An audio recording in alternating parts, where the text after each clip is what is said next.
శ్రీ తిరుపురనేని గోపీచంద్ గారి తత్వవేత్తలు 3వ భాగం 38:20. శామ్యూల్ అలెగ్జాండర్ అనే తత్వవేత్తల గురించి చెప్తున్నాడు ఆయన. అందులో కొంత చెప్పాము. పరిణామ దశల దగ్గర కొన్నాం. పరిణామంలో ఎన్ని దశలనే అనే విషయం మీద వీళ్ళ ఇద్దరికి అభిప్రాయ భేదాలు జూజీకి. కానీ పదార్థం, ప్రాణం, మనసు ఈ 3 దశల గురించి అందరి అభిప్రాయాలు ఒకటి. అలెగ్జాండర్ మాత్రం ప్రస్తుతం ఈ భూమి మీద 5 దశలకు తక్కువ కాకుండా ఉన్నాయని, 6వ దశ రాబోతోందని, పరిణామంలోని ఈ దశలకు అంతు ఉండదని చెప్పారు. అతను భావించిన 6 దశలు అలెగ్జాండర్ లెక్క ప్రకారం క్రింది అంతస్తు తరగతుల వారీగా తేల్చబడిన ఆకాశ కాలాలకు సంబంధించింది. అంతస్తుని మనం సహజ జ్ఞానంతో దీన్ని తెలుసుకోగలం. దీన్నే క్యాంట్ అన్సాంగ్ అన్నాడు. దీని సహాయంతోనే మనం ఆకాశాలు తెలుసుకో. 2. భౌతిక పదార్థాల యొక్క గుణాలతో కూడుకున్న అంతస్తు ఇది. వీటిని మనం సెన్సేషన్స్ ద్వారా తెలుసుకోవాలి. ఇందులో ముఖ్యమైనవి పరిణామం, ఆకారం, సంఖ్యగమనం. మొత్తాన్ని, జడత్వాన్ని, శక్తిని ఈ అంతస్తుకి ఆపాదించాలో ఇంకొక అంతస్తుకు ఆపాదించాలో అలెగ్జాండర్ గట్టిగా తేల్చలేదు. 3. ఈ అంతస్తు రంగు, ధ్వని, వాసన, వేడి మొదలైన 2వ రకం గుణాలకు సంబంధించి. రంగుని కంటి ద్వారా, ధ్వని చెవి ద్వారా తెలుసుకున్నట్టు ఈ 2వ రకం గుణాలను ఒక్కొక్క గుణాన్ని ఒక్కొక్క ఇంద్రియం ద్వారా తెలుసుకోగలుగుతాం. ఈ గుణాలు కూడా తమ అస్తిత్వానికి మనస్సు మీద ఆధారపడకుండా స్వతంత్రంగా ఉంటాయి. కానీ ఇవి ఒక వస్తువు యొక్క స్వభావంతో కూడుకొని వస్తువుకి, దాని పరిసరాలకి సంబంధించి ఉంటాయి. రంగు విషయంలో కాంతి, ధ్వని విషయంలో గాలి మనం ఇందుకు ఉదాహరణగా చెప్పచ్చు. ఈ ప్రకారం చెప్పుకోవడానికి లూకే, బెర్క్లీల తత్వశాస్త్రాల సమన్వయంగా మనం పరిగణించవచ్చు.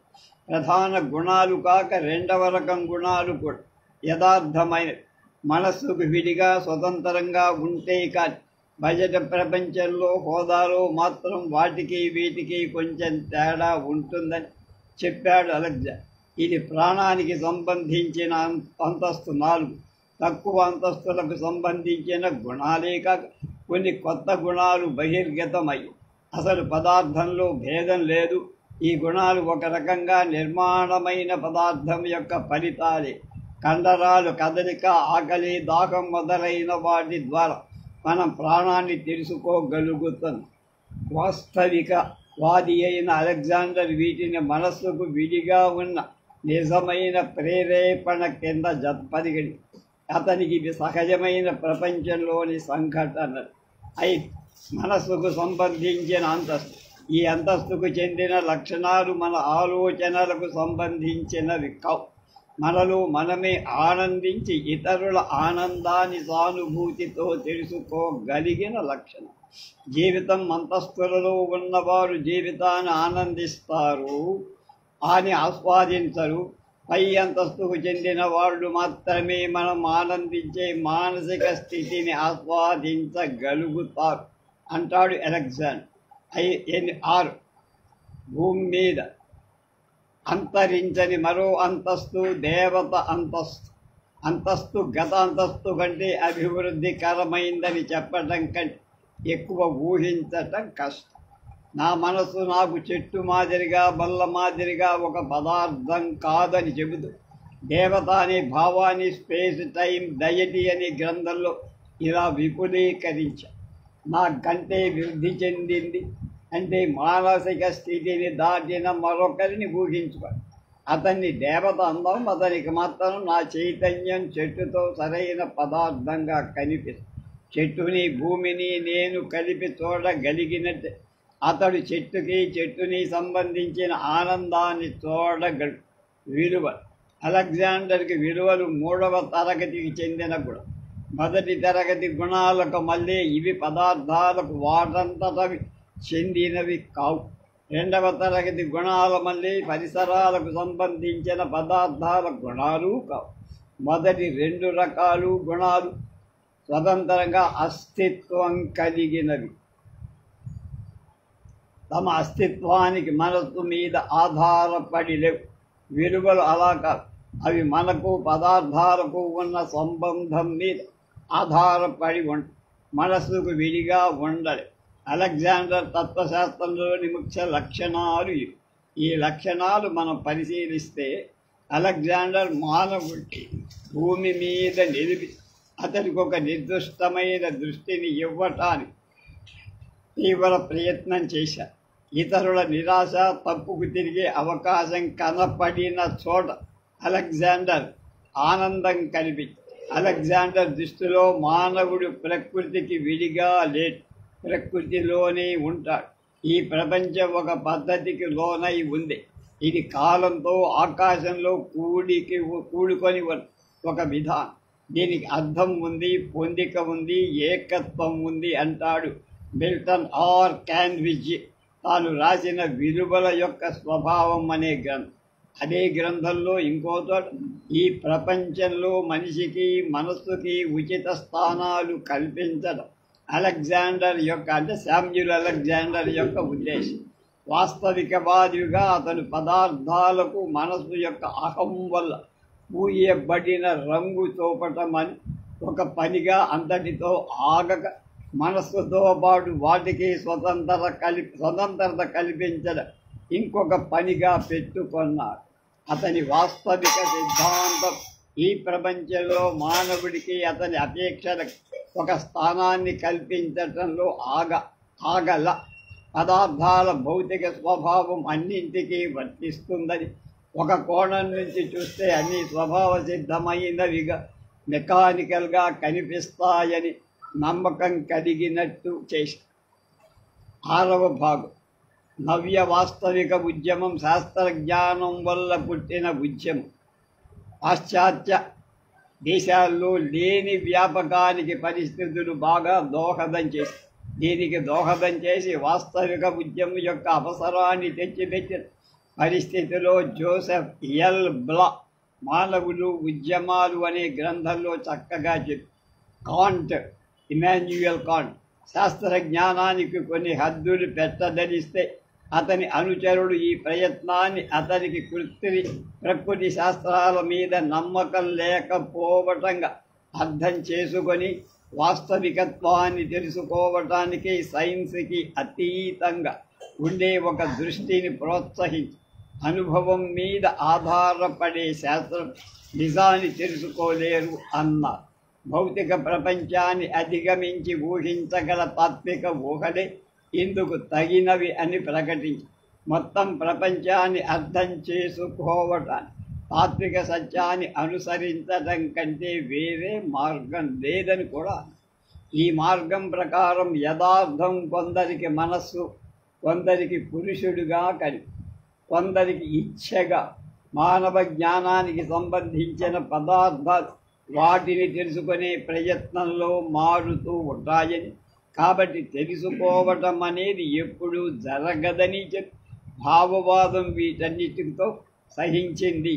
కానీ తెలుసుకోలేమని తెలుసుకోవటానికి ప్రయత్నించడం మానవ ప్రయత్నాన్ని, ఆ మాటకొస్తే జీవితాన్ని అపహాస్యం పాలు. ఈ చక్రం నుంచి తప్పించుకోవడానికి మానవుడికి మనం తెలుసుకున్నా తెలుసుకోలేకపోయింది అసలు వాస్తవికత ఒకటి ఉందని, అది మనం తెలుసుకోవటానికి విడిగా స్వతంత్రంగా ఉంటూ ఉందని, మనం తెలుసుకునే ప్రయత్నం దాన్నే విధంగానూ బాధించదని చెప్పే సిద్ధాంతం కావలసింది. అదే నవ్య వాస్తవిక తత్వం. ఆనాడు వచ్చిన ఈ మార్పును ప్యారింగ్టన్ ఈ విధంగా చెప్పారు: సైన్స్ ప్రపంచాన్ని గురించి అంతకుముందు మేధావులకు, ప్రజాసామాన్యానికి ఉన్న అభిప్రాయాలను పూర్తిగా మార్చే శాస్త్ర పరిశోధన ఈ ప్రపంచం కరుణామయం అనే భావాన్ని తోసేశాయి. ఈ ప్రపంచం జీవశాస్త్రం ఊహించడానికంటే విశాలమైంది, ఉత్సాహరహితమైంది. ప్రకృతి శాస్త్రాలు చెప్పడం ప్రారంభించి, ఈ శాస్త్రాలు ప్రపంచాన్ని యాక్షన్ రియాక్షన్ రూపం బహిర్గతం అవుతున్న శక్తి వల్ల నిలబడి ఉన్న ఒక చలన యంత్రంగా వర్ణించడానికి ప్రయత్నించి, దీనివల్ల అతడు ముందు తరం వాళ్ళు ఊహించిన దేవుళ్ళ రూపాలనే మార్చేసి వాస్తవిక తత్వశాస్త్రానికి శాస్త్రజ్ఞానమే పునాది. అందువల్ల వాస్తవికవాద ప్రముఖులు తత్వశాస్త్రాన్ని కూడా సైన్సుగానే పరిగణించారు. అలెగ్జాండర్ స్పేస్, టైమ్ అండ్ డయటీ అనే తన గ్రంథం తత్వశాస్త్రానికి సైన్స్కి ఉన్న భేదాన్ని చర్చిస్తూ ఈ రెంటికి అవి వ్యక్తించే విషయాల స్వభావాల్లో తప్ప అనుసరించే విధానాల్లో భేదం లేదన్న. అది పోలికలు ఈ విధంగా చెప్పు. ఒకటి, రెంటి విధానం అనుభవం మీదే ఆధారం. రెండు, తాము తెలుసుకోదలిచిన విషయాలను ఆలోచనలతో కూడిన వర్ణన ద్వారా, విమర్శ ద్వారా తెలుసుకోదలచినవి అని రెండో సూత్రం. మూడు, తాను సేకరించిన విషయాలు ఒక పద్ధతిలో కూర్చటానికి రెండు ఒక ఆధారాన్ని కల్పించుకున్నవి. నాలుగు, ఈ రెండు విషయ సంగ్రహణ బట్టి ఒక హేతువాద విధానాన్ని నిర్మించటం కంటే చెయ్యగలిగింది ఏమీ లేదు. 7వ చాప్టర్, మానవ ప్రయత్నానికి విలువ ఉందా లేదా, మానవుడు స్వతంత్రుడా కాదా అనే ప్రశ్నలకు శామ్యూల్ అలెగ్జాండర్ ఒకప్పుడు హెగెల్లాగా, మరొకప్పుడు స్పినోజాలా మాట్లాడుతా చేస్తుంది నేను అనే ఆనందం నాకు కలిగితే నేను స్వతంత్రుడిని అన్నమాట. చెయ్యడంలో ఉన్న ఆనందాన్ని నేను అనుభవించలేకపోయినప్పుడు నేను అస్వతంత్రుడిగా ఉన్నట్టే కదా. దాని కారణమైన మానసిక స్థితి కనపడనప్పుడు వచ్చిన కోపం నేను అస్వతంత్రుడినే చెబుతా. అయినా మనం అస్వతంత్రులమని భావించుకున్నప్పటికీ మన బాధ్యతలేమీ లేకుండా స్వతంత్రంలో రెండు రకాలు. బయటి ఒత్తిడి లేకపోవటం మాత్రం. ఈ స్థితిలో మానవుడు తన ఆవేశాలకు లోనయ్యి తాను ప్రవర్తిస్తాడు. తన పనులకు తానే బాధ్యుడవు. రెండు, తన ప్రవర్తన తన స్వభావంతో నుంచి పుట్టినప్పుడు తన పూర్ణ ప్రవృత్తిపై ప్రవర్తనకు కారణమైనప్పుడు. మూడు, ఇతర పూర్ణ ప్రవృత్తి కారణంగా ప్రవర్తించే మనిషి సత్పురుషుడు. ఎందుకంటే అతను చేసే పనుల్లో పొందిక ఉండి చేసే పనులకు సంఘ శ్రేయస్సుకి వైరుధ్యం అనేది ఉంది. మొదటి తరగతి ప్రకారం మంచివాడు చెడ్డవాడు కూడా స్వతంత్రుడు. రెండవ తరగతి ప్రకారం మంచివాడు మాత్రం స్వతంత్రుడవుతాడు. ఇంతవరకు అలెగ్జాండర్ సిద్ధాంతం హెగెల్ సిద్ధాంతానికి మళ్ళీనే నడిచింది. ఈ సిద్ధాంతాన్ని తన పరిణామవాదంలో చిత్రంగా అమర్చుకున్నాడు అలెగ్జాండర్. అతని పరిణామవాదంలో ప్రతి దశ తన చేష్టలను తాను ఆనందిస్తూ తన క్రింది దశకు చెందిన చర్యలు సమర్థిస్తుంది. ఈ విధంగా అణువులు తమ కదలిక వరకు స్వతంత్రాన్ని అనుభవిస్తూ ఆలోచించే కాల ఆకాశాలకు కట్టిబడి ఉంటాయి. మొక్క తనకు తానే స్వాతంత్రాన్ని అనుభవిస్తాయి. పై దశకు చెందిన మనకు మాత్రం బానిస బతుకుతున్నట్టే అనిపిస్తుంది. ఈ దశ నుండి చూస్తున్న దేవతలకు మన మానసిక ప్రవృత్తులు ముందుగా నిర్ణయించబడి అస్వతంత్రంగా ఉన్నట్టు అనిపిస్తుంది. ఈ దశకు చెందిన మనం మాత్రం స్వాతంత్రాన్ని అనుభవిస్తున్నట్లే భావిస్తుంది. అలెగ్జాండర్ యొక్క ఈ సిద్ధాంతాలు అటు హెగెల్ వాదం, ఇటు స్పినోజావాదం రెండు ఉన్నాయని ముందే చెప్పారు. ఈ రెంటిని సమన్వయం ఎంతవరకు చెయ్యగలిగాడనేది ప్రశ్న. జాగ్రత్తగా పరిశీలిస్తే స్వాతంత్రాన్ని గురించి అలెగ్జాండర్ అభిప్రాయం నవ్యతత్వశాస్త్ర చరిత్రలో రైట్ చెప్పిన పద్ధతికి తెలుసు. నవ్య వాస్తవికతవాదుల్లో ఇటీవల ఒక గుణం కనిపిస్తుంది. అందులో అలెగ్జాండర్ ముఖ్యం. వీరు పరిణామ మానసిక దశకు వచ్చేటప్పటికి విలువల్లో స్వాతంత్రంలో కొత్త అధ్యాయాన్ని వచ్చినట్టు భావిస్తున్నారు. నవ్యవాస్తవికవాదానికి ప్రెగ్మాటిజానికి నవ్యవాస్తవికవాదానికి భావనావాదానికి ఉన్న భేదాన్ని కొలంబియా విశ్వవిద్యాలయానికి చెందిన జోసెఫ్ ఎల్ బ్లా చక్కగా వ్యక్తం చేశారు. ఈ అభిప్రాయాలు తెలుసుకోకుండా నవ్య వాస్తవికత మీద ఏ వ్యాసం పూర్తయినట్లు కాదు. అతను నవ్య వాస్తవికత్వానికి ప్రెగ్మాటిజానికి ఉన్న మూల భేదాన్ని ఏ రకంగా చెప్పి యథార్థ సంఘటనలకు ఆలోచనలను కలపటమే భావాల వల్ల వచ్చే భేదమని నవ్య వాస్తవికవాదం అంటే శామ్యూల్ అలెగ్జాండర్ చెప్తే ఆలోచనకు గురైన పదార్థాలు ముఖ్యమైన మార్పులు కలిగించదని ఈ వాదం చెప్పు. కానీ జ్ఞానం యొక్క పని యథార్థ సంఘటనలు తెలియజెప్పడం మాత్రమేనని ప్రెగ్మాటిజం అంగీకరి. ఈ వాదానికి యథార్థ సంఘటన అనేవి ముందు ఉండవు. తెలుసుకునే విధానంలో అవి యథార్థ సంఘటనలు అవుతాయి. సంఘటనలు నిర్మించే విధానంలో ఆలోచన ఒక భాగం. ప్రతి సిద్ధాంతం మారే విధానంలో ఉన్న అనుభవమే అంటుంది ప్రెగ్మాటిజం. ఇక భావవాదానికి నవ్య వాస్తవిక తత్వానికి ఉన్న భేదం అతను సంక్షిప్తంగా ఇలా చెప్పి, ఏదో ఒక విధంగా తెలుసుకోవటం అనేది లేకుండా యథార్థం అనేది ఉండదు. తెలుసుకున్నది నేనే అయితే అది సబ్జెక్టివ్ భావవాదం. యాబ్సల్యూట్ మనస్సు అయితే యాబ్సల్యూట్ భావవాదం. ఈ తెలుసుకోవడం సాంఘికమైతే ఆబ్జెక్టివ్ భావవాదం. నవ్య వాస్తవికత్వం మాత్రం మానవుడు తెలుసుకోవడానికి స్వతంత్రంగా ఉంటుంది, యథార్థం అని చెబుతోంది. సహజ వాస్తవికత్వానికి మనకు కనపడే దానికి భేదం లేదని చెప్పు. ఉన్నదే మనకు కనపడుతూ చూసేదానికి చూడబడేదానికి మధ్య ఏది జోక్యం కలిగించుకొని వాస్తవికత్వాన్ని మనకు తెలియకుండా చేయటం లేదని చెప్పు. మనం చూస్తున్నాం, చూసింది నిజం కింద తీసుకొని ప్రవర్తిస్తున్నాం. కొన్నిట్లో కాకపోయినా కొన్నిట్లో అయినా అనుకున్న ఫలితాలు పొందగలుగుతాం. కాబట్టి మనం చూసేది యథార్థమే అయ్యేది. అలా భావించడం వల్ల కొన్ని చిక్కులు పోతాయి. అన్నిటికంటే ముఖ్యం అసలు ప్రపంచమే లేదు, జగం మిథ్య, పలాయనం మిథ్య అనే స్థితికి రావాల్సిన అవసరం లేకుండా ఇంతవరకు నిజమే.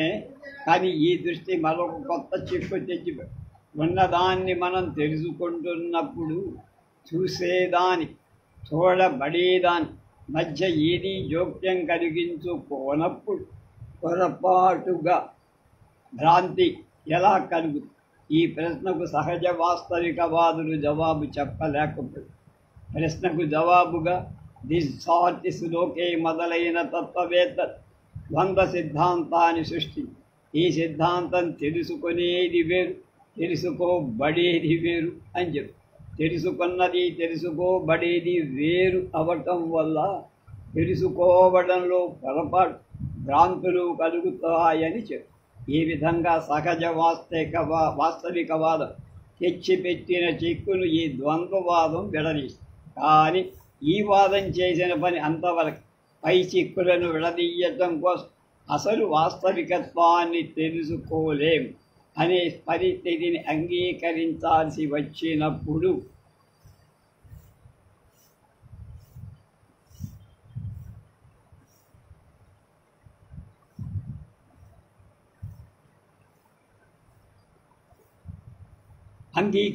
నవ్య వాస్తవికత అనే గ్రంథంలో చెప్పినట్టు ఈ వాదం మనస్సు తన భావాలను స్థితులను మాత్రమే తాను తెలుసుకుంటూ ఉంది, కానీ బాహ్య పదార్థాలు తెలుసుకోవటం. ఈ విధంగా ద్వంద్వ సిద్ధాంతం తాను విడదీసిన చిక్కు కంటే పెద్ద చిక్కు పెట్టేసి మరో రకంగా చెప్పాలి, మనం ప్రస్తుతం తెలుసుకుంటున్నది యథార్థ ప్రపంచాన్ని కాదు, దాని ప్రతిబింబాన్ని మాత్రమే.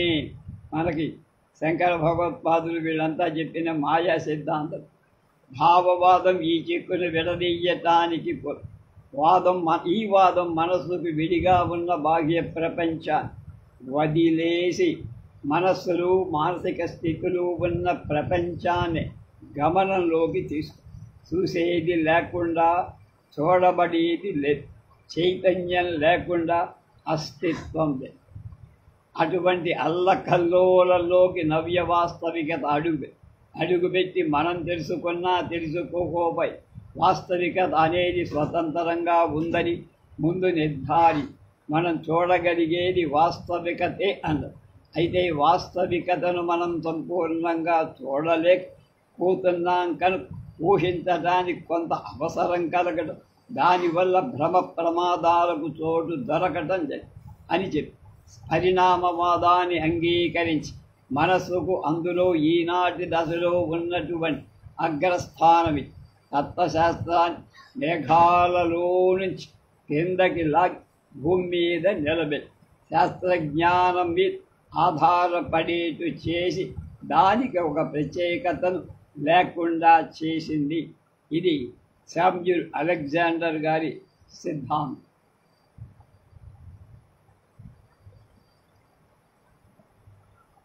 మూడవ శాస్త్ర తత్వవేత్త ప్రెగ్మాటిస్ట్ అనే దాన్ని ప్రచారంలోకి తెచ్చినటువంటి తత్వవేత్త విలియం జేమ్స్. విలియం జేమ్స్కి ముందు అమెరికాలో తత్వశాస్త్రం యూరప్ దేశాల తత్వశాస్త్రాన్ని అనుసరిస్తూ ఉండే. స్థలం మార్పు తప్ప సంస్కారం, దృష్టి, ముఖ్య సూత్రాలు అన్నీ ఒకటిగానే ఉండే. విలియం జేమ్స్తో ఈ పరిస్థితి మారి అతని తత్వశాస్త్రం అమెరికా దేశం యొక్క టెంపర్ని ప్రతిబింబించడం మొదలుపెట్టి విల్ డ్యురాంట్ తాను ప్రచురించిన తత్వశాస్త్ర కథలు జేమ్స్ని గురించి రాస్తూ అతని కంఠధ్వని, అతను వాడే పద ప్రయోగాలు అన్నీ అమెరికాకు చెందినవి.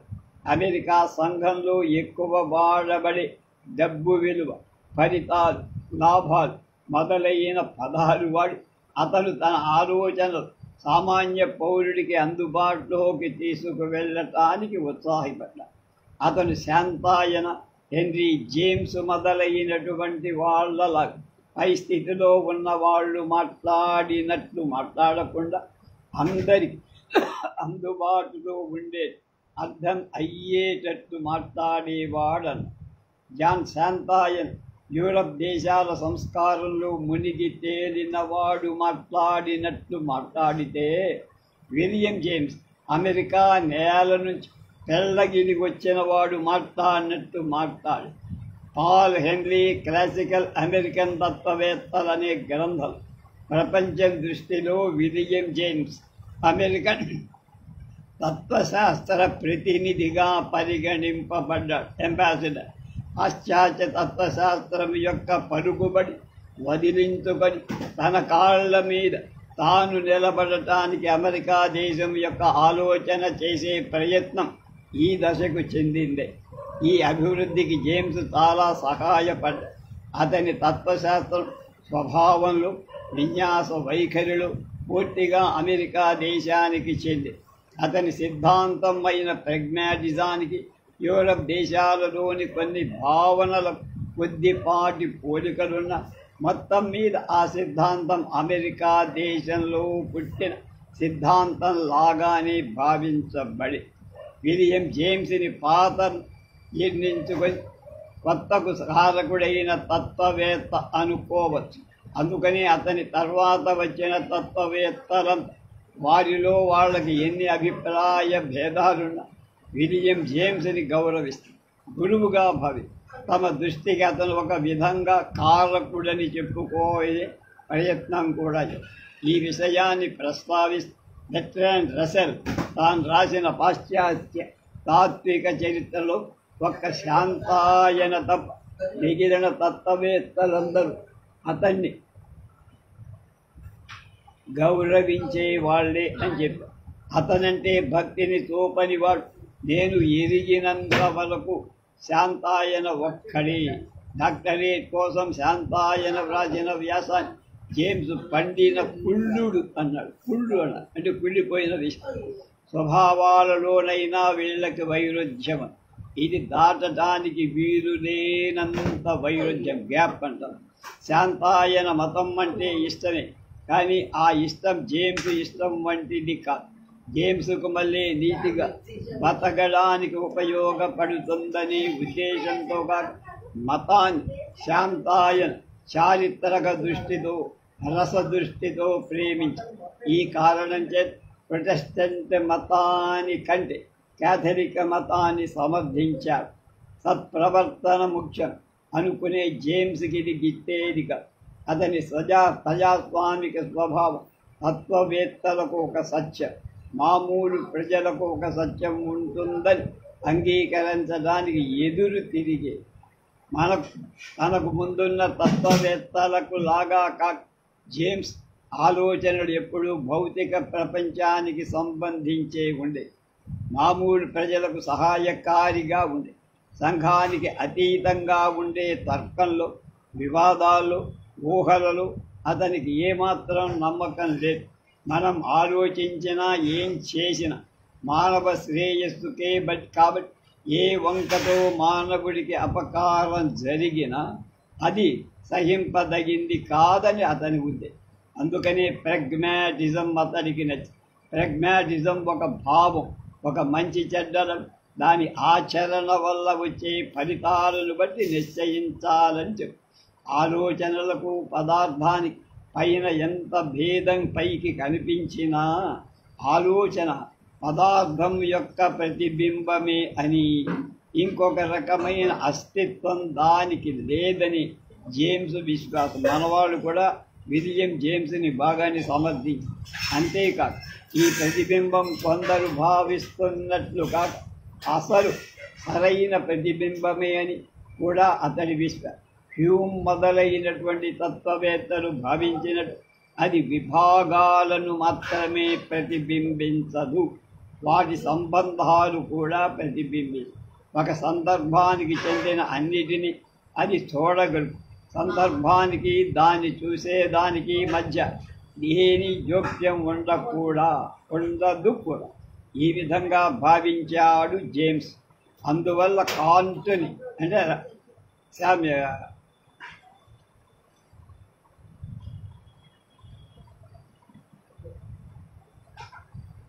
కలవరపెట్టిన తెలుసుకోవడం ఎలా అనే సమస్య అతన్ని ఏమాత్రం ఇమాన్యుయల్ కాంట్ కలవరపెట్ట. ఆయన జర్మనీ సైంటిస్ట్, తత్వవేత్త. తెలియని మరొక దాని కోసం మనకు కనపడే వాస్తవకత్వ వదులుకోవటం జేమ్స్కి అర్థం లేని పనిగా అనిపించింది. కాబట్టి అతని శక్తినంతటిని ఏ నమ్మకాల ఫలితాలు సంఘ శ్రేయస్సు ఉపయోగపడతాయో వాటిని సమర్థించి ప్రచారం చెయ్యటానికి ఉపయోగం. అంతకుముందు బ్రిటిష్ తత్వవేత్త ఆలోచనలు భావాల కలయికగా మాత్రమే భావి. జేమ్స్ దీంతో ఏకీభవించ ఆలోచన ఒక ప్రవాహం వంటిదని, అందులోకి భావాలు వచ్చి పోతూ ఉంటాయని.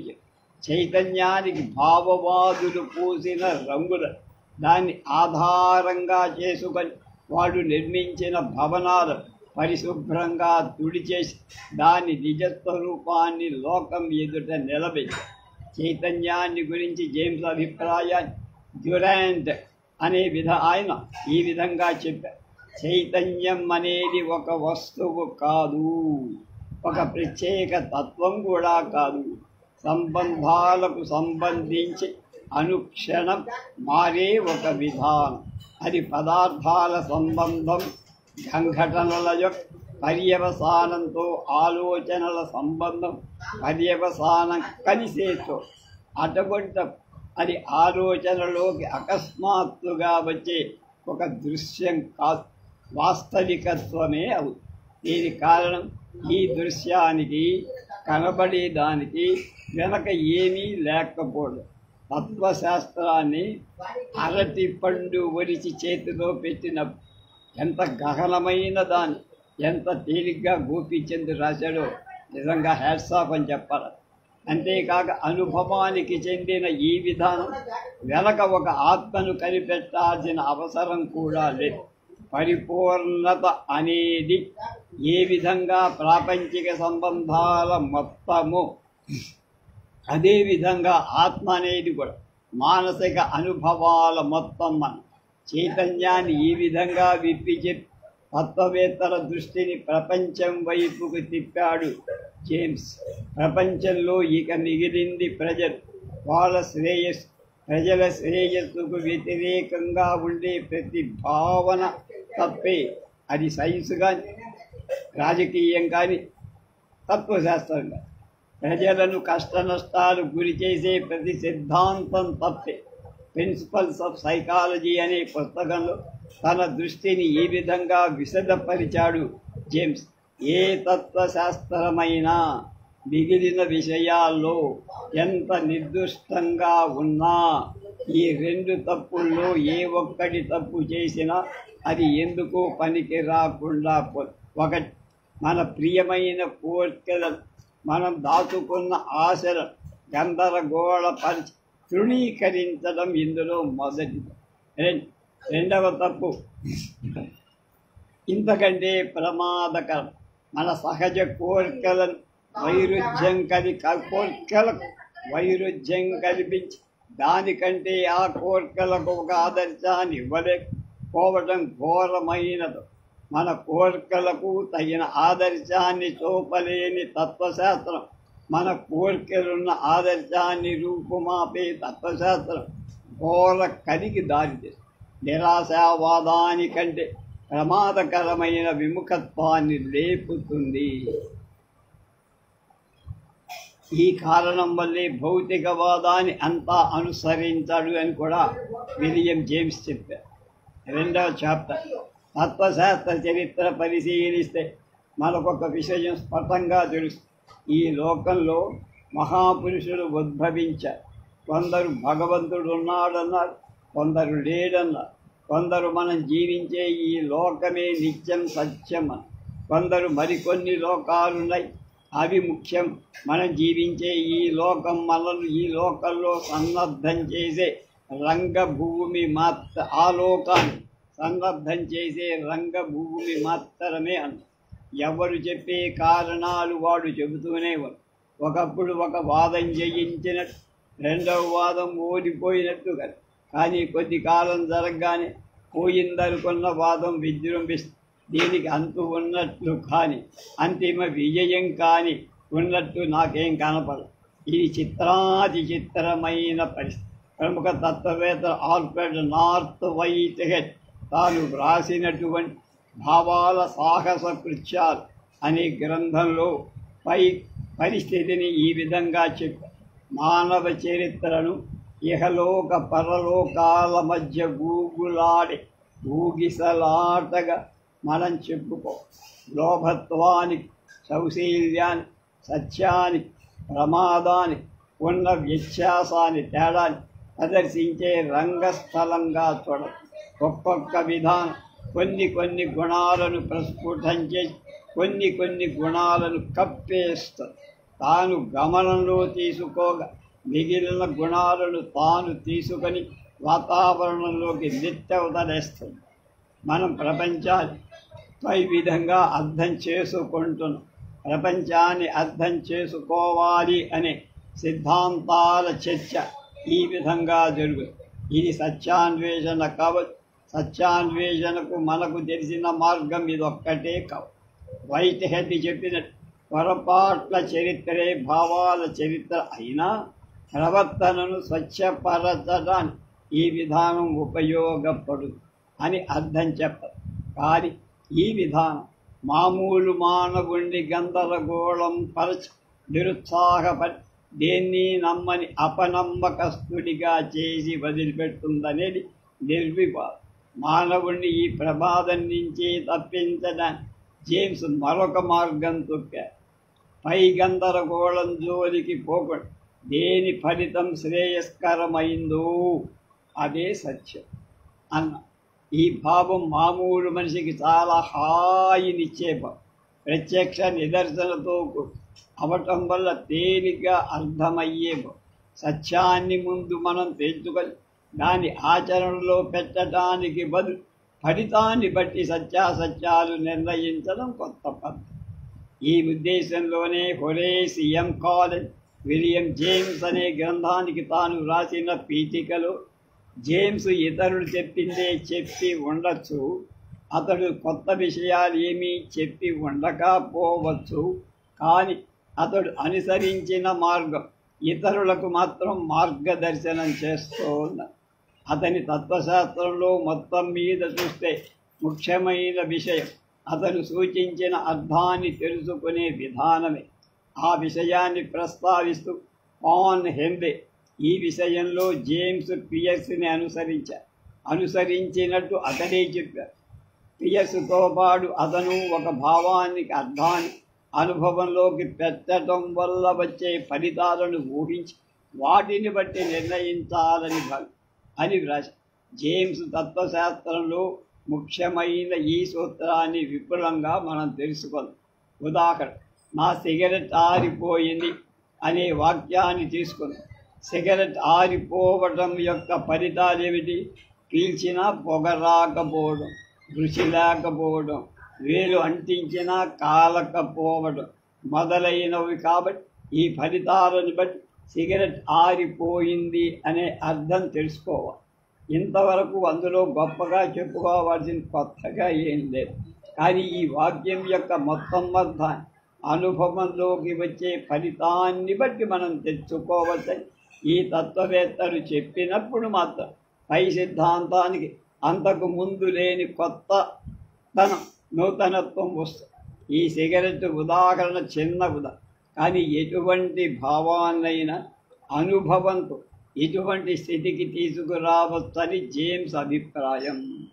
జేమ్స్ ప్రచారం చేసిన ఈ సిద్ధాంతం మానవ కోడి 2 రకాలుగా సహాయపడి, ఒకటి, ఏ భావాన్ని ఒట్టి వాగ్వాదంతో ఆపక ఆచరణ స్థితికి తీసుకొచ్చి చాలా గందరగోళాన్ని చీకాకును పోగొట్టు, ఏ భావానికైనా ఒట్టి మాటలతో అర్థం చెప్పుకోవడం అనేక వాగ్యుద్ధాలకు దారితీయదు.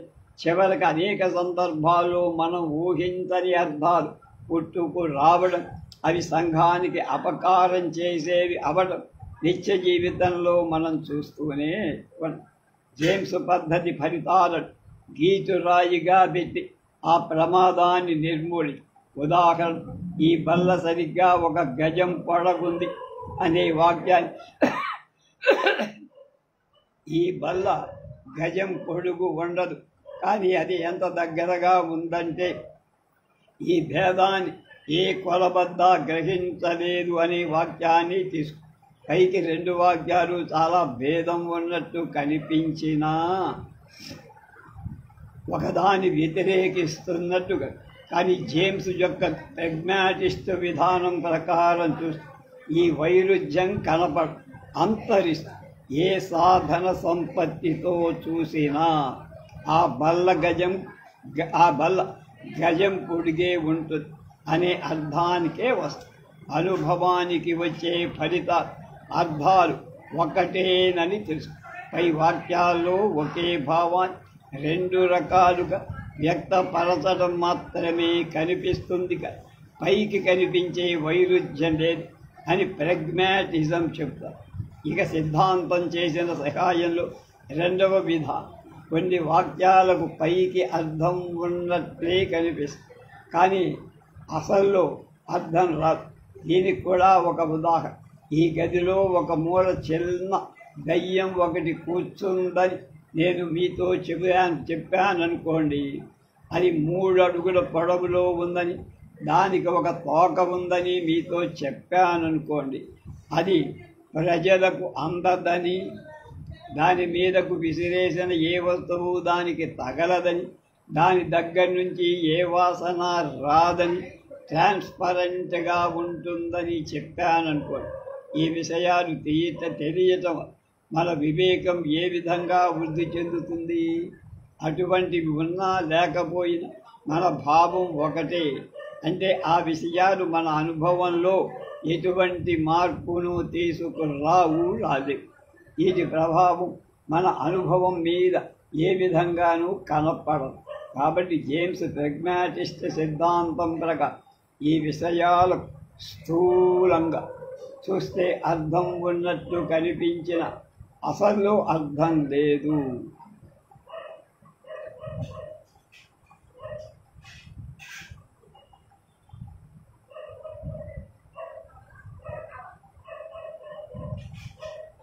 స్థూల దృష్టి మీద మన అనుభవం మీద ఆధారపడాలని జేమ్స్ చెప్తారు. మనం ఇంతటి సూటిగా వచ్చే ఫలితాల గురించే జేమ్స్ కొన్ని సందర్భాల్లో తన సిద్ధాంతాన్ని సువిశాలం చేసే ప్రయత్నం చేసి, అటువంటి సందర్భాలు సూటిగా వచ్చే ఫలితాలే కాక మరికొన్నిటి కూడా మనం గమనంలోకి ఒక ఉదాహరణ తీసుకొని ప్రచారిద్దాం. భగవంతుడు ఉన్నాడా లేడా అనే వాదాన్ని తీసుకుందాం. ఉన్నాడని నిరూపించటానికి వివిధ వాదాలు చేసిన ప్రయత్నాలని వ్యర్థమయ్యాయని జేమ్స్. అయితే లేదని నిరూపించటానికి అనుభవం మీద ఆధారపడితే లాభం ఉన్నట్టు కనపడు. భగవంతుడు ఉన్నా లేకపోయినా ఇప్పట్లో మన అనుభవం మారాల్సిన అవసరం ఏంటి? కాబట్టి ఇంతకు ముందు మనం చేసుకున్న నిర్ణయాన్ని బట్టి ఈ ప్రశ్న అర్థం లేని ప్రశ్న. కానీ భగవంతుడిని నమ్మటం అనే ప్రజల జీవితాల్లో మార్పు తీసుకువస్తుంది కనుక ఈ ప్రశ్నకు అర్థం కలుగుతుందని జేమ్స్ భావించారు. ఒక భావం అనుభవంలో తెచ్చే మార్పు అర్థయుతంగా ఉండాలని జేమ్స్ అంటారు. దాని నుండి శాస్త్ర నిరూపణకు నిలబడే ఫలితాలు వచ్చినా సరే అటువంటి ఫలితాలు రాక ఆ భావాన్ని నమ్మటం వల్ల పైన ఉదహరించిన మార్పుల వంటి మార్పు వచ్చినా సరే ఇందులో దేనికైనా అర్థం ఉన్న చోట అనుభవంలో భేదం ఉండి తీరుదు అనే ముఖ్య సూత్రం కలదు. తన సిద్ధాంతాన్ని జేమ్స్ సత్యం అంటే ఏమిటి అనే సమస్యను పరిష్కరించడానికి మొదట్లో ప్రయోగించాడు. పాశ్చాత్య తత్వశాస్త్రాన్ని సత్యం అనే దాన్ని ఒక దేవతను కొలిచినట్టు కొలవటం ఆచ. ఇది ఒక్క పాశ్చాత్య తత్వశాస్త్రం ప్రత్యేకతగా ఇంచుమించు అన్ని తత్వశాస్త్రాలు అదే ధోరణిలో ఉంటాయి. ఆ మాటకొస్తే ఒక్క తత్వశాస్త్రమే కాదు, సైన్స్ కూడా దీనికి కారణమేమిటి అని జేమ్స్ అడిగారు. అపనమ్మక స్థూల సత్యం అసత్యం రెండూ ఒకే రకంగా కనిపిస్తాయని, రెంటికి సరిసమానమైన సాక్ష్యాన్ని కావాల్సినంత మనం పోగేసుకోవాలి. కల్పన కన్నా సత్యం విచిత్రంగా ఉండటమే దీనికి కారణం అనుకుంటే కల్పన సత్యానికంటే కొన్ని సందర్భాల్లో ఆకర్షణీయంగా ఉంటుంది అనే విషయం మర్చిపో. ఒకప్పుడు అయిన సత్యం అంటే మనకు భక్తి ఎందుకు ఉండాలి? ఈ ప్రశ్నకు జేమ్స్ ఈ విధంగా జవాబు చెప్పాడు. ఏమని? ఒక స్టేట్మెంట్ నిజమైతే వచ్చే భేదం ఏమిటి? నిజాన్ని ఆధారంగా తీసుకొని ప్రవర్తిస్తే ఆశాభంగం కలగదు, అసత్యాన్ని నమ్మి ప్రవర్తిస్తే ఆశాభంగం. జేమ్స్ దృష్టిలో సత్యానికి అసత్యానికి ఉన్న భేదం సత్యం ప్రవర్తనకు మంచి మార్గాన్ని చూపిస్తుంది, అసత్యం ఆ పని చెయ్యలేదు. అందువల్ల మానవుడు సత్యాన్ని ఆధారంగా తీసుకొని ప్రవర్తించాల్సిన అవసరం కలుగుతుంది.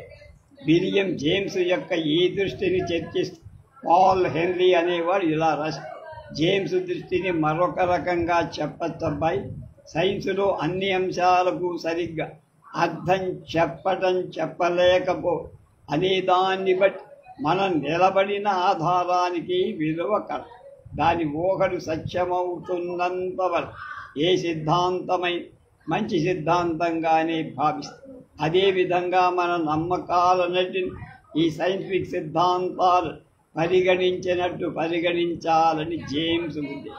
భవిష్యత్తును నిర్ణయించడానికి అవి ఎంతవరకు ఉపయోగపడతాయి అంతవరకే నిజం, అంతవరకే వాటి మంచితనం.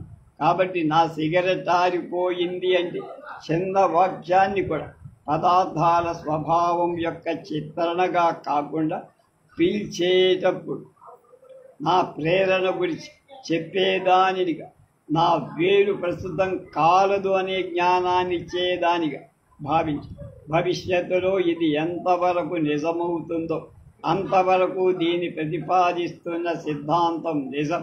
జేమ్స్ దృష్టిలో అంతవరకు ఆ స్టేట్మెంట్ సత్యం అని అర్థం.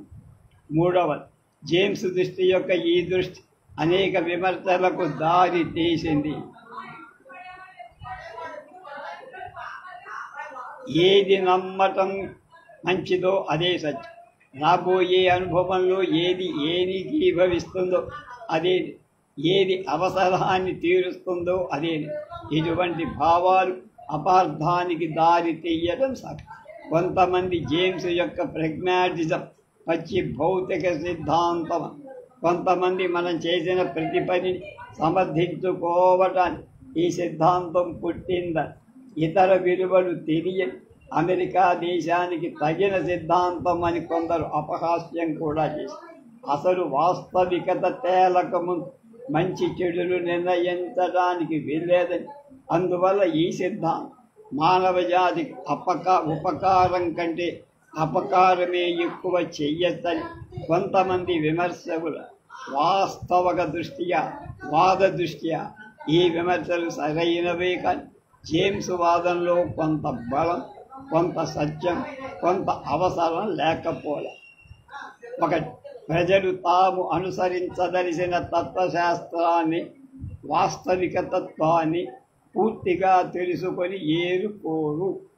తమ స్వభావాలకు అనుకూలమైన వాటిని ఏరుకో.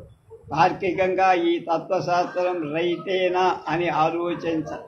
ఈ తత్వశాస్త్రాన్ని అనుసరిస్తే మన జీవితానికి ఏంటి ఉపయోగం కలుగుతుంది అన్నారు. కారణాలు తర్వాత వస్తాయి. ఈ కారణాలు ఉదాహరణకు ఉపయోగపడేవే కానీ నిరూపణకు ఉపయోగపడవు. కారణాలు మన అవసరాన్ని బట్టే పుడతాయి. కారణాలను బట్టి మన అవసరాలు పుట్టవు.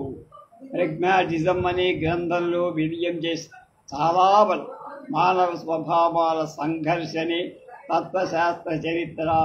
తత్వవేత్త తన స్వభావాన్ని కప్పిపుచ్చుతాడు. స్వభావం అనే ఒక కారణంగా చెప్పటానికి వీలేదు కనుక తన వాదాన్ని సమర్థించుకోవటానికి తనకు సంబంధం లేని కొన్ని కారణాలు చెప్పి స్వభావం అనే కారణాన్ని కప్పేస్తా. కానీ మిగిలిన కారణాలన్నింటికంటే స్వభావం అనే దృష్టి నిర్ణయంలో ఎక్కువ పనిచేస్తుంది అన్న. దీని ప్రయోజనాన్ని తెలుసుకోవటానికి మనం ఒక్క ప్రశ్న వేసుకు, అసలు స్వభావం అనేది ఎలా కలుగు అనేది ఈ ప్రశ్న. పరిస్థితులు, మానవుడు ఒకరి భావం ఒకళ్ళ మీద చూపుకోవటం వల్ల స్వభావం ఏర్పడుతూ ఉందని మనం టూకీగా చెప్పచ్చు. అయినప్పుడు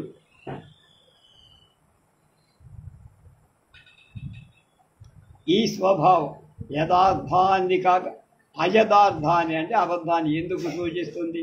లేకపోతే ఈ యథార్థం ఆ ప్రత్యేక పరిస్థితి వల్ల, ఆ వ్యక్తి ప్రత్యేక శక్తి వల్ల పరిణతం కావచ్చు. అంటే అది ఫలితం అంటే ఆ సత్యం అసంపూర్ణం కాదు. అంతేకాని మన స్వభావానికి అనుకూలంగా పోవటంలో తప్పు. ఈ అసంపూర్ణ సత్య ఘర్షణ వల్ల సంపూర్ణ సత్యానికి మళ్ళా ఎలాగో దారి తీస్తారు. విలియం జేమ్స్ స్వభావాలను బట్టి తత్వవేత్తలను ఒకటి సున్నితమైన మనస్సు గలవాడుగా, రెండు కఠినాత్ములుగా, ఈ రెండు తరాల తత్వవేత్తలు రెండు రకాల తత్వశాస్త్రాలను సృష్టించారు అన్న. వీటి సమన్వయం అవసరమన్న. అనేకత్వాన్ని ఒప్పుకునే అస్తిత్వాన్ని అంగీకరించడమే దీనికి మార్గం. ఈ ప్రపంచం ఒక స్థిర రూపాన్ని పొందింది కాదన్న, ఇంకా అభివృద్ధి చెందుతూనే ఉంది అని. అందువల్ల మానవ ప్రయత్నం అవసరమవుతూనే ఉంది. పై విమర్శకుల అభ్యంతరాన్ని మరొక దృష్టితో చూద్దాం. వాస్తవికత ఏదో తేలకముందే మానవులకు కొన్ని నమ్మకాలు ఉన్నమాట నిజం. వాస్తవికత తీర్చుకోకుండా మానవుడు తన నమ్మకాలను అనుసరించి పనులు చేసుకోబోతున్న మాట నిజం. రేపు వాస్తవికత తెలిసిన తర్వాత దాన్ని బట్టి మానవుడు ఈనాడు తన స్వభావం మీద, దాన్ని బట్టి వచ్చిన నమ్మకాల మీద ఆధారపడి చేస్తున్న పనులన్నీ తప్పులు కావు. ఈ పనులన్నీ వాస్తవికతకు విరుద్ధమైన పనులు కావు. అంగీకరిద్దాం. అయితే భవిష్యత్తులో ఈ అపాయం ఉంది కనుక ఇప్పుడేం చేయాలి? ఏ విధంగా మనం ప్రవర్తించాలి? వాస్తవికత తేలేలోగా చేతులు ముడుచుకొని కూర్చోవాలా? చేతులు ముడుచుకొని కూర్చోవటం వీలవుతుందా? అసలు ఈ వైఖరి వాస్తవికతను తెలుసుకోవటానికి సహాయపడుతుంది. ఈ ప్రశ్నలకు జవాబులు తెలిసినంత వరకు తెలుస్తుంది. పూర్తిగా తెలిసేంత వరకు వాటిని గురించి ఏ అభిప్రాయం ఉండటం కుదిరినా శ్రేయస్కరంగా అప్పటికి తెలిసిన దాన్ని బట్టి ప్రవర్తిస్తారు ఎవరే. అనుభవం మీద ఆ రోజు మనకు తెలిసింది, తర్వాత తప్పని తెలిస్తే వీరున్నా సరే తెలుసుకునే ప్రయత్నం, దాన్ని నమ్మి పనిచేసుకుపోవటమే దారి. ఈ విధంగా ఊహించడం విలియం జేమ్స్కి చాలా విశాలమైన దృష్టి కలిగి యథార్థం తెలియకుండానే కొన్ని సందర్భాలు ప్రవర్తించాల్సి వస్తుందని అంగీకరించడంతో తానే రైట్ అని చెప్పాల్సిన అవసరం అతనికి లేకుండా ఇంత కంటే బాగా బతికే వీరుడు. అందుకు సహాయపడే భావం ఒకటి ఉంటే ఆ భావాన్ని తప్పకుండా సమర్థిస్తా. దీనికంటే ఎక్కువ లాభాలు సూచించే సిద్ధాంతం లేకుండా ఉంటే, ఒకవేళ ఉన్నా దానికి దీనికి వైరుధ్యం లేకుండా ఉంటే సరి అన్నాడు ప్రెగ్మాటిజం అనే గ్రంథం. విలియం జేమ్స్ సిద్ధాంతం ఇంత విశాలమైన సత్తువ కలిగింది. యథార్థాన్ని ప్రతిబింబించి అనబట్టే కొరేన్ కాలిన్ నవీనులమైన మనకు అది ఒక కొత్త జీవిత విధానాన్ని చూపుతోంది. ధైర్యాన్ని సృష్టించే శక్తిని, స్వతంత్ర అభిలాషను సూచించే దారిని చూపించే జ్యోతి, మన స్వభావంలో అంతర్గతంగా ఉన్న దాని ఒక స్వరూపాన్ని బయట జరిగే సంఘటన భ్రమ ప్రమాదాలకు లోను కాదు ఏ విధంగా ఉత్సాహంగా ఎదుర్కోవాలో అది మనకు నేర్పోతుంది అని. ఇంకొక చోట అతని విలియం జేమ్స్ సిద్ధాంతాలు మంచి లక్షణాలు ఇలా చెప్పారు. అది సమరస భావాన్ని నెలకొల్పు, వక్ర లక్షణాలు ఏ విధంగా బాగు చేసి ఆరోగ్యాన్ని స్థాపించాలి, బలాత్కారాన్ని ఏ విధంగా సమ్మతిలోకి మార్చాలి, అతనికి వాస్తవికత్వాన్ని వ్యక్తిత్వాన్ని గౌరవిస్తుంది. కానీ వ్యక్తి సాముదాయక వ్యవస్థలు మొత్తదారులో చేరడం కూడా అది స్వతంత్రాన్ని, నూతనత్వాన్ని, సొంత ఆలోచనలు ప్రోత్సహిస్తుంది. కానీ అనుక్షణం మారుతూ ఉంటే క్రమాభివృద్ధిని కూడా అది ఒప్పుకుంటుంది. అది స్వతంత్రత యొక్క ప్రాముఖ్యతలు పరిస్థితుల ప్రభావాన్ని కూడా అనేకత్వంతో, రకరకాల గుణాలతో, నిత్య చలనంతో విరాజిల్లే వ్యక్తిత్వం ఏ విధంగా తనలో ఉన్న ఒక గుణ ప్రభావంతో తాను కోరిన ఆదర్శాన్ని నెరవేర్చుకోగలదు. జేమ్స్ సిద్ధాంతం క్రమత్వం, ఒకే వస్తువుతో చెయ్యబడ్డం అనేవి ఉండబట్టి పదార్థాల నుంచి ఆలోచనలు వచ్చాయి. రావటమే కాదు, వచ్చి వాటిని మార్పు చేయగలుగుతాను. పదార్థాలు ఒకదాని మీద ఒకటి తమ ప్రభావాన్ని చూపడం, ఒకదాన్ని ఒకటి మార్చుకోవడం పర్యవసానమే నాగరికత అన్నాడు జేమ్స్. ఇంతవరకు జేమ్స్ నిర్వచించిన సిద్ధాంతం యొక్క స్వభావాన్ని, అందులో ఉన్న మంచి తెలుసు. అంతేగాని అతని సిద్ధాంతం సంపూర్ణ సిద్ధాంతమని, లోటుపాట్లు లేవని చెప్పటం నా ఆదర్శంగా. ఇక అతని జీవితాన్ని తెలుసుకొని ఆ మీదట అన్న సిద్ధాంతంలో ఉన్న లోటుపాట్లు చర్చిద్దాం. ఆ పని రేపు చేద్దాం. ఇప్పటికే అయిపోయింది, ఎక్కువ అలసిపోయాం.